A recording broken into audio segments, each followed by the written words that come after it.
Welcome to Burlap Teachers. Enjoy the video. In this video, I will explain how to e-file your taxes. First, understand that e-filing is a secure and efficient method for submitting your tax return directly to the IRS. This digital approach often speeds up the process, meaning you could receive any refund much faster than with traditional paper filing. Many user-friendly tax software programs are available to guide you step by step, simplifying the entire experience.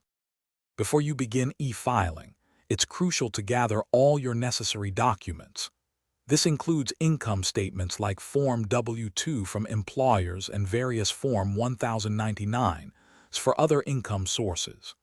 Don't forget records for any deductions or credits you plan to claim, such as mortgage interest statements.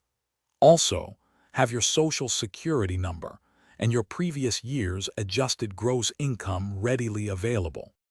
Next, select an IRS-approved tax software that best suits your individual filing situation. Once you've chosen your program, carefully enter all your financial information, ensuring accuracy at every step.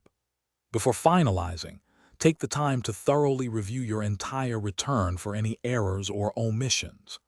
This critical check helps prevent delays and ensures your submission is correct before you electronically send it. After submitting your e-filed return, patiently wait for confirmation that the IRS has officially accepted it. This acceptance is your assurance that your filing was successful. It's highly recommended to save both a digital and a physical copy of your complete submitted tax forms for your records. Additionally, keep all your supporting documents, like W-2s and receipts, for at least 3 years. Thanks for watching. Consider subscribing if this video helped you.